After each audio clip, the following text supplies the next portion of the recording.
আজকে আমরা এই ব্লিঙ্কিং বা চোখ পিট পিট করা নিয়ে আলোচনা করব। এই চোখ পিট পিট করাকে মেডিকেল টার্মে বলা হয় ব্লেফারোস্প্যাজম। আমরা জানি যে একজন প্রাপ্তবয়স্ক মানুষ প্রতি মিনিটে 12 থেকে 15 বার চোখের পলক ফেলে, কিন্তু অনেকের ক্ষেত্রেই বারবার চোখের পলক ফেলা অথবা বা চোখ পিট পিট করার যে সমস্যা সেটা আমরা প্রায় দেখতে পাই। এটা খুব বড় ধরনের কোনো সমস্যা নয়, কিন্তু এটা অর্থাৎ এই চোখ পিট পিট করা এটা যেমন দৃষ্টিকটু, পরিবেশ পরিপন্থী এবং একটা সামাজিক সমস্যা। যাদের এই ব্লেফারোস্প্যাজম বা ব্লিঙ্কিং এর সমস্যা আছে, সাধারণত কর্মক্ষেত্রে, বৈবাহিক জীবনে, সামাজিক অবস্থানের ক্ষেত্রে, পারিবারিক জীবনে, তার ব্যক্তিত্ব, স্বাভাবিক জীবনযাপন ইত্যাদিতে একটা নেতিবাচক প্রভাব ফেলে এই ব্লেফারোস্প্যাজম। আজকে আমাদের মূল আলোচনার বিষয় থাকবে চোখ পিট পিট করা বা ব্লেফারোস্প্যাজম নিয়ে। আসুন বন্ধুরা, আমরা শুরু করি ব্লেফারোস্প্যাজম। তো ব্লেফারোস্প্যাজমের প্রকৃত কারণ কি? কারণগুলোর মধ্যে আসি। কারণগুলোকে আমরা তিনটা ভাগে, মূল কজগুলো বা কজেশন গুলো তিনটা, অর্থাৎ এটিওলজি তিনটা। তার মধ্যে একটা হচ্ছে অভ্যাসগত কারণ। অভ্যাস বা হ্যাবিট যে কারণগুলো অন্যতম, তার মধ্যে বদভ্যাস একটা, এবং শিশুদের অনিচ্ছিকভাবে মুখমণ্ডলের মাংসপেশি কাঁপানোর যে অভ্যাস সেটা একটা অন্যতম কারণ, এবং এটা শিশু কিশোররা ইচ্ছাকৃত অথবা অনিচ্ছাকৃত ভাবে প্রায়শই করে থাকে। দ্বিতীয় যে কারণ সেটা হচ্ছে নার্ভাস বোধ করা জড়িত কারণ। নিউরোলজিক্যাল একটা কারণ আছে যে রোগী যদি বা ভিকটিম যদি খুব নার্ভাস বোধ করে, প্রায় তার মুখমণ্ডলের পেশি এবং চোখের পেশিগুলো কাঁপতে শুরু করে এবং তার খুব ঘন ঘন পলক পড়তে শুরু করে, চোখের পাতা খুব দ্রুত ওঠানামা করতে শুরু করে। এবার মনে রাখতে হবে, ব্লিঙ্কিং যদি নিউরোলজিক্যাল ডিসঅর্ডার না হয় তাহলে এক চোখের পাতায় কখনো হয় না। তো প্রথম কারণের মধ্যে আমরা জানলাম অভ্যাসগত কারণ বা হ্যাবিচুয়াল কজেস। দ্বিতীয়ত যে কারণটা সেটা হচ্ছে পারিপার্শ্বিক কারণ। পারিপার্শ্বিক কারণ বা এনভায়রনমেন্টাল কজ বলতে আমরা বুঝি যে হঠাৎ চোখে ধোঁয়া প্রবেশ করা অথবা ধুলো ময়লা চোখের মধ্যে প্রবেশ করা, এটা পারিপার্শ্বিক কারণের মধ্যে অন্যতম একটা কারণ। প্রখর সূর্যালোক, এটা একটা কারণ। হঠাৎ চোখের সামনে উজ্জ্বল বস্তুর বা উজ্জ্বল আলোর ছটা, এটা একটা কারণ। দীর্ঘক্ষণ অন্ধকারে থাকার পর হঠাৎ আলোতে যদি কেউ প্রবেশ করে, সেক্ষেত্রে তার ব্লিঙ্কিং হওয়াটা খুবই স্বাভাবিক এবং এটা কোনো ডিজিজ বা রোগের মধ্যে পড়ে না। এই পারিপার্শ্বিক কারণের প্রত্যেকটা কারণেই এইগুলো ফিজিওলজিক্যাল কারণ, অর্থাৎ এগুলো স্বাভাবিক কারণ, শরীরবৃত্তীয় কারণ। এটার মধ্যে অস্বাভাবিকতা কিছু নাই। তৃতীয় যে কারণ, এই কারণটা গুরুত্বপূর্ণ এবং এই কারণটা হচ্ছে রোগজনিত কারণ। রোগজনিত কারণগুলোকে আমরা যে ভাগে ভাগ করি তার মধ্যে একটা হচ্ছে, দুইটা ভাগে যদি ভাগ করি, একটা চোখের নিজস্ব রোগজনিত কারণ, যদি এমন হয় যে চোখের উপদান হয়েছে বা ইরিটেন্ট হয়েছে চোখ, সেক্ষেত্রে আমাদের হতে পারে চোখের রোগের মধ্যে কনজাংটিভাইটিস বা চোখ ওঠা, ব্লেফাইটিস বা চোখের পাতার যে প্রদাহ, এই চোখের পাতার প্রদাহ এটাতে রোগী বারবার চোখের পলক ফেলবে। তৃতীয় যে কারণ ড্রাই আই বা চোখের শুষ্কতা, ম্যাগালোসিস বা চোখের ভ্রু না থাকা, চোখের পাপড়ি না থাকা। এটা পাপড়ি না থাকা কি আমরা মেগালোসিস বলি। এই মেগালোসিস যদি হয় তবে আলোর প্রতিফলন খুব তীব্র হয়। আমরা জানি যে আমাদের ভ্রু একটা সেল হিসেবে কাজ করে। যখন আমাদের চোখে আলো আসে তখন এই ভ্রু এটা একটা ছায়া তৈরি করে। আপনার যদি ভ্রু না থাকে তাহলে আলোর প্রতিফলন খুব তীব্রভাবে আসবে। ভ্রু এবং পাপড়ি এটা আপনার আলোর প্রতিফলনকে রোধ করে এবং পাপড়ি গুলো খুব ছোট ছোট বস্তুগুলোকে আটকে দিতে সহযোগিতা করে। যদি এই পাপড়ি অথবা ভ্রু না থাকে, তাহলে যেটা হবে সেটা হচ্ছে আলো আমাদের চোখে খুব তীব্র এবং মারাত্মকভাবে আঘাত করবে। যে সমস্যাটার নাম হচ্ছে চোখের ভ্রু বা পাপড়ি না থাকলে আমরা বলি ম্যাডারোসিস। অন্যান্য রোগের মধ্যে যেটা কমন কয়েকটা রোগ, তার মধ্যে অ্যালবিনোস একটা অন্যতম কারণ। অ্যালবিনোস এর ক্ষেত্রে আমরা যেটা পাই সেটা হচ্ছে রোগীর সর্বাঙ্গীন ভাবে আমরা যে সেটি রোগী দেখি, এটা ঠিক সেটি রোগ নয়। অ্যালবিনোস ডিফারেন্ট একটা ডিজিজ। অ্যালবিনোস হতে পারে চুল সহ শরীরের সমস্ত লোম সহ সবকিছুই সাদা বর্ণ ধারণ করে, এটাকে আমরা অ্যালবিনোস বলি। যারা আক্রান্ত হয় অ্যালবিনিজম এটাও বলা যায়। যারা অ্যালবিনোসে আক্রান্ত তাদের আলো রিফ্লেক্ট করে অত্যাধিক বেশি, এবং আমি এর আগে যেটা বললাম সেটা চোখের ভ্রু আমাদের এই আলোর প্রতিফলনকে রোধ করে। ভ্রু যদি সাদা হয় বা পাপড়ি যদি সাদা হয় তা আলোর প্রতিফলন অত্যাধিক বেশি হবে, এবং তারা আলোর দিকে যখন তাকাবে তখন চোখ কুঁচকে তাকাবে, চোখ সংকুচিত করে তাকাবে, কারণ আলোতে তাকাতে তাদের কষ্ট হয়। অ্যালবিনোস রোগীদের ক্ষেত্রে বারবার এই ব্লিঙ্কিং বা ব্লেফারোস্প্যাজম বা চোখ পিট পিট করা দেখতে পাওয়া যায়।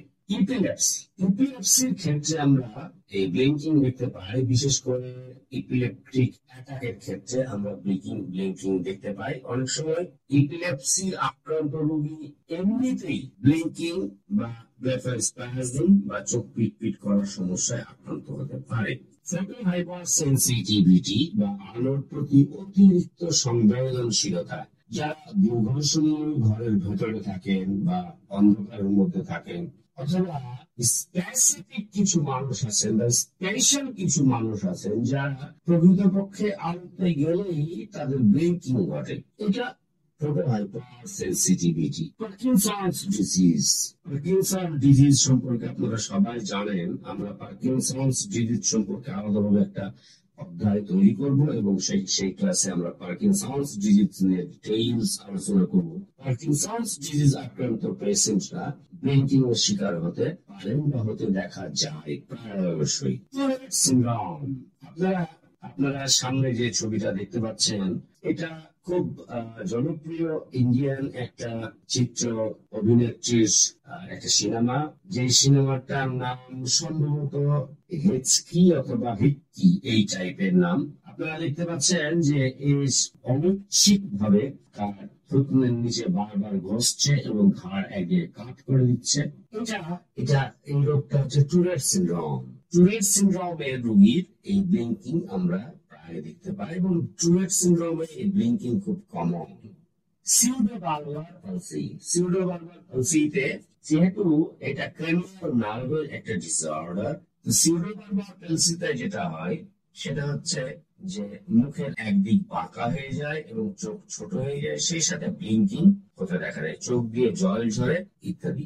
এই রোগ এগুলোকে আমরা রোগ জনিত কারণের মধ্যে গণ্য করতে পারি, যেটার মধ্যে চোখের নিজস্ব রোগ এবং অন্যান্য রোগ এগুলো অগ্রগণ্য এবং অন্যতম। এবার আমরা আসি ক্লিনিক্যাল ফিচার্স গুলো আমরা কি পাই। ক্লিনিক্যাল ফিচার্স এর মধ্যে আসে লক্ষণ বা সিমটম এবং সাইন বা চিহ্ন। আমরা প্রথমে ক্লিনিক্যাল ফিচারের মধ্যে যেটা পাই সিমটমস এর মধ্যে এটা প্রকৃতপক্ষে ডিপেন্ড করবে লক্ষণগুলো, এটা রোগীর উপরে ডিপেন্ড করবে, কারণ রোগীর যদি এপিলেপসি থাকে এটা এক ধরনের লক্ষণ প্রকাশ পাবে, রোগীর যদি পার্কিনসন্স ডিজিজ থাকে তাহলে এক ধরনের লক্ষণ প্রকাশ পাবে, রোগী যদি অ্যালবিনোস হয় তাহলে এক ধরনের লক্ষণ প্রকাশ পাবে। সুতরাং রোগের লক্ষণগুলো বিকাশ ঘটবে এবং লক্ষণগুলো নির্ভর করবে সম্পূর্ণভাবে রোগের প্রকৃতি এবং ধরনের। পেশেন্ট বা ভিকটিম বা রোগী আমরা যেটাই বলি না কেন, সে বারবার চোখ পিটপিট করতে থাকবে এবং ঘন ঘন চোখের পাতা ফেলবে। কতবার চোখের পাতা ফেলবে? মিনিটে 20 বার থেকে 25 বারের অধিক। চোখ ভেজা ভেজা হয়ে যেতে পারে, যেটা আমরা বলছিলাম। আর সেই সাথে ডিভিশন বা ফগি ভিশন, চোখে ঝাপসা দেখতে পারে। দেখবে এমন কোনো কথা নয়, চোখে ঝাপসা দেখতে পারে। আর দীর্ঘক্ষণ লেখাপড়া করা, উজ্জ্বল আলোতে তাকিয়ে থাকা, এগুলো কন্ডিশনে তার এই পিট পিট করা বা ব্লিঙ্কিং বা ব্লেফারোস্প্যাজম বৃদ্ধি পাবে। আমরা সাইন যেগুলো পাবো, সাইনের মধ্যে এটাও কিন্তু ডিপেন্ড করবে রোগের প্রকৃতির উপরে। তো রোগী 22 বারের অধিক চোখের পলক ফেলবে। আমরা ম্যানেজমেন্ট কি দিতে পারি বা কি দিব? ম্যানেজমেন্টটা খুব জরুরি একটা বিষয় ডিজিজের ক্ষেত্রে। রোগের প্রকৃত কারণ নির্ণয় করতে হবে, অর্থাৎ রোগীটা কোন ধরনের প্রবলেমের কারণে এই ব্লেফারোস্প্যাজমের শিকার সেটা আপনাদেরকে বা আমাদেরকে ভাবতে হবে, বুঝতে হবে। দ্বিতীয়ত, যদি অভ্যাসগত কারণে হয় তাহলে সেটা রোগীকে নিয়ন্ত্রণ করানোর পরামর্শ অবশ্যই দিতে হবে। এবং সিমটোম্যাটিক্যালি হোমিওপ্যাথিক ঔষধ রোগীকে প্রয়োগ করতে হবে, লক্ষণ ছাড়া ওষুধ প্রয়োগ করা যাবে না। আর বিষয়বস্তু না বুঝেই কোনো ড্রপ বা অয়েন্টমেন্ট ব্যবহার, এটা বর্জন অবশ্যই করতে হবে।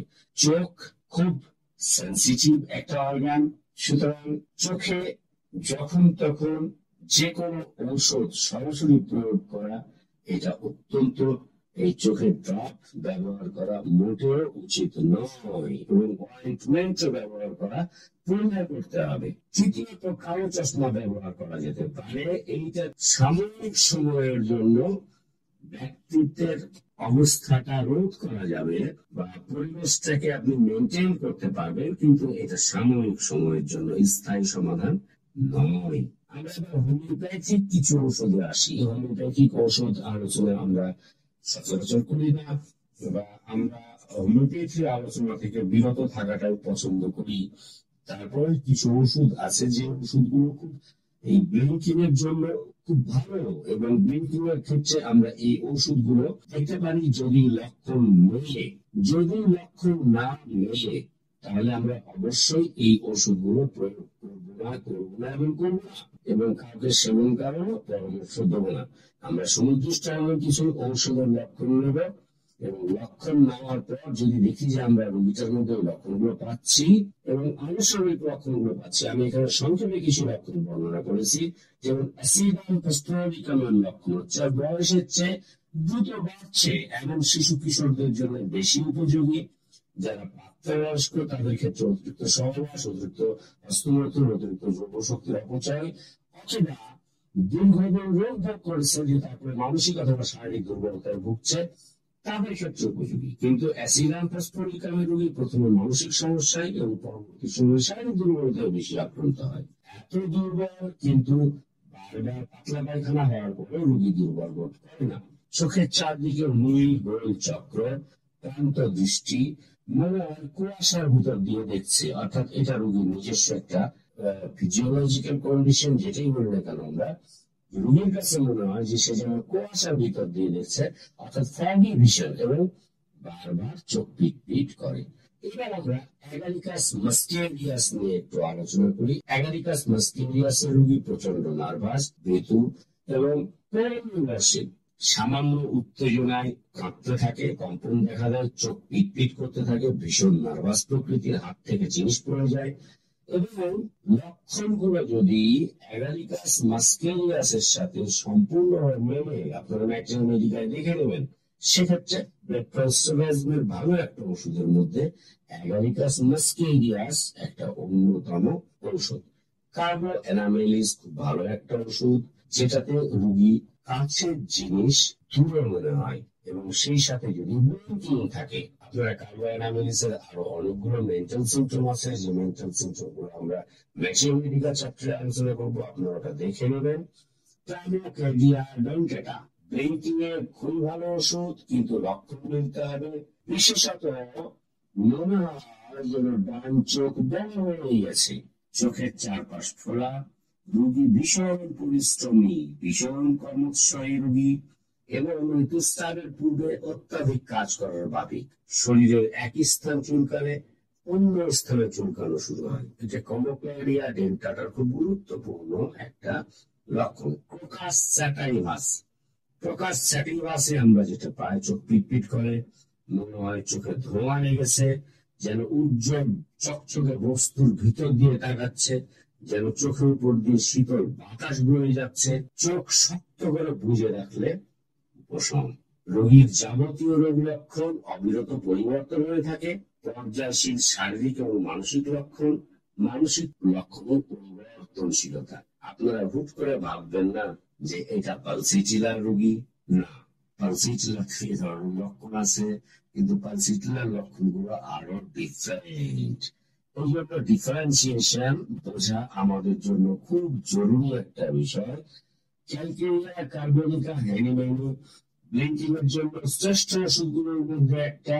মোটাসোটা থলথলে শিক্ষাত রোগী, যাদের দেরিতে হাঁটা, দেরিতে দাঁত ওঠা, দেরিতে কথা বলার ইতিহাস আছে, তাদের ব্লেফারোস্প্যাজমের জন্য খুবই ভালো একটা ঔষধ।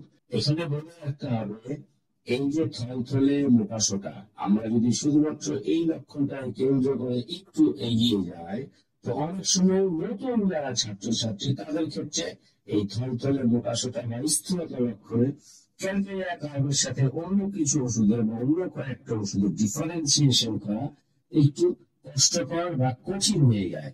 আপনারা যদি একটু লক্ষ্য করেন তাহলে দেখবেন যে calcarea carb, ammonium carb, capsicum, Enam এবং গ্রাফাইটিস, আমি খুব অল্প সংক্ষেপে 4টা ওষুধের মধ্যে, স্থূলতা অনেক ওষুধে আছে, আমি যদি 4টা ওষুধের মধ্যে কম্পেয়ার করতে চাই, তাহলে আপনারা দেখবেন calcarea carb, ammonium carbonicum, capsicum, Enam এবং গ্রাফাইটিস, এই 4টা ওষুধের মধ্যে কিছু সিমিলারিটি আছে। যেমন ক্যালকেরিয়া কার্ব মোটাসোটা, নালুস নুলুস, থলথলে দেখতে বাঙ্গাল। অ্যামোনিয়াম কার্বও কিন্তু থলথলে মোটাসোটা কিন্তু পেশি বহুল। ক্যাপসিকাম, এনাম এও খুব নালুস নুলুস, থলথলে এবং দেখতে বাঙ্গাল। গ্রাফাইটিস শক্ত পেশি বিশিষ্ট মোটাসোটা। লক্ষ্য করলে দেখবেন ক্যালকেরিয়া কার্ব খুব শীতকাতর, অ্যামোনিয়াম কার্ব তার চাইতেও বেশি শীতকাতর, ক্যাপসিকাম, এনামও শীতকাতর, গ্রাফাইটিসও কিন্তু শীতকাতর। আপনি যদি গ্রাফাইটিস অথবা ক্যাপসিকাম অথবা অ্যামোনিয়াম কার্ব, আপনি যদি অ্যামোনিয়াম কার্ব এবং ক্যালকেরিয়া কার্বের মধ্যে কম্পেয়ার করতে চান, তাহলে দেখবেন যে অ্যামোনিয়াম কার্ব গোসলে অনিচ্ছা আছে, নোংরা এবং অপরিষ্কার। ক্যাপসিকাম গোসলে অনিচ্ছা, নোংরা, অপরিষ্কার। কিন্তু গ্রাফাইটিস নোংরা এবং অপরিচ্ছন্ন নয়। এবং ক্যালকেরিয়া কার্বনিকা হ্যানিম্যানিও কিন্তু অপরিষ্কার, অপরিচ্ছন্ন, গোসলে অনীহা এবং নোংরা, অপরিচ্ছন্ন নয়। যদি আপনি দেখেন গ্রাফাইটিস, মোটাসোটা, নালুস নুলুস, যেটা আমরা আগে বলেছি, ত্বক, নখ, মল, মোটা, ক্ষত থেকে মধুর মতো গাঢ় রস নির্গত হয়। ক্যাপসিকাম, এনাম, অ্যামোনিয়াম কার্বনিকাম বা ক্যালকেরিয়া কার্ব হ্যানিম্যানি এই ধরনের নয়। ক্যালকেরিয়া কার্বনিকা হ্যানিম্যানিতে দেরিতে হাঁটা চলা বসার ইতিহাস থাকে। অ্যামোনিয়াম কার্বনিকাম, ক্যাপসিকাম, এনাম এবং গ্রাফাইটিসে এই ইতিহাস থাকে না। ক্যালকেরিয়া কার্বনিকাম হ্যানিম্যানিতে অত্যধিক ঘামে, বিশেষত মাথায় ঘামে বালিশ ভিজে যায়। অ্যামোনিয়াম কার্বনিকামে ঘাম ততটা উল্লেখযোগ্য নয়, ক্যাপসিকামেও তাই। গ্রাফাইটিস কম ঘামে এবং ত্বক শুষ্ক, চটচটে, ফাটা ফাটা। সুতরাং কম্পেয়ার করার জন্য এই বিষয়গুলো আমাদেরকে সবসময় মনে রাখতে হবে। ক্যালকেরিয়া কার্বে দিনে অত্যাধিক টান এবং দুধ খেলে রোগী সহ্য করতে পারে না, যেটা অ্যামোনিয়াম কার্বনিকাম অল্প হলেও আছে, ক্যাপসিকাম, এনামে একেবারেই নাই, গ্রাফাইটিসে একেবারেই নাই। গ্রাফাইটিসে চিকেন খেতে বেশি পছন্দ করে। তো এই কম্পেয়ারেশন গুলো আমাদেরকে অবশ্যই ঔষধের ডিফারেন্সিয়েশন করার জন্য এবং একটি ঔষধ নির্বাচন করার জন্য আমাদের জন্য খুবই খুবই খুবই প্রয়োজনীয়। আমাদেরকে মনে রাখতে হবে যে আমরা শুধু যেন মূল্যগুলো না দেখি, আমরা অনেকগুলো যেন সবসময় মনে রাখি। হাইড্রোজেন নাম এই ওষুধটা অনেকেই দাবি করেছেন যে এই ওষুধটা ব্লিঙ্কিং এর জন্য খুব ভালো একটা ওষুধ, যেটাকে রোগী সামগ্রিকভাবে শুলে খুব ভালো বোধ করে এবং শারীরিক পরিশ্রমে সে দুপুর উঠলে এবং আরত রোগীর এই ব্লিঙ্কিং বৃদ্ধি পায়। লিথিয়াম কার্বনিকাম এটা ভালো ওষুধ। অত্যাধিক চোখে ব্যবহার করা, অর্থাৎ লেখাপড়া করার জনিত কারণে বা অল্প আলোতে লেখাপড়া করা বা সরাসরি আলো বিচ্ছুরণ থেকে লেখাপড়া করার জনিত ব্লিঙ্কিং। যে সমস্ত রোগী বস্তু কেবলমাত্র বাম দিক দেখে, ডান দিকে দেখতে পায় না অর্ধেক, তাদের ক্ষেত্রে লিথিয়াম কার্বনিকাম দারুণ একটা ওষুধ।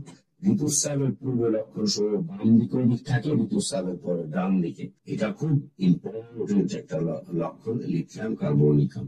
ম্যাগনেসিয়াম মিমেটিকা এটাও খুব ভালো একটা ওষুধ, যেক্ষেত্রে আপনি পাবেন যে রোগীকে দেখলে মনে হবে যে রোগী অনেক দিন থেকে রোগ ভোগ করছে এবং ক্লান্ত বিধ্বস্ত হয়ে আছে, রোগী খুব দায়িত্বশীল, কর্তব্যপরায়ণ এবং রোগী যদি একটু দুধ পান করে তাহলেই ডায়রিয়ায় আক্রান্ত হয়। রোগী লবণ এবং লবণাক্ত খাবার একেবারেই সহ্য করতে পারে না। মাথা ব্যথা ছাড়া যাবতীয় উপসর্গ, খোলা বাতাসে উপশমে মিষ্টি প্রিয়। এই লক্ষণগুলো অনেক ওষুধে থাকতে পারে বা থাকে, কিন্তু আপনি যদি ম্যাগনেসিয়াম ইউরেটিকা জানেন তাহলে আপনার জন্য পার্থক্য নির্ভর করা খুব একটা কঠিন হবে না। মার্কিউরিয়াস পেরিনিস, এটা খুব ভালো একটা ওষুধ ব্লিঙ্কিং এর জন্য।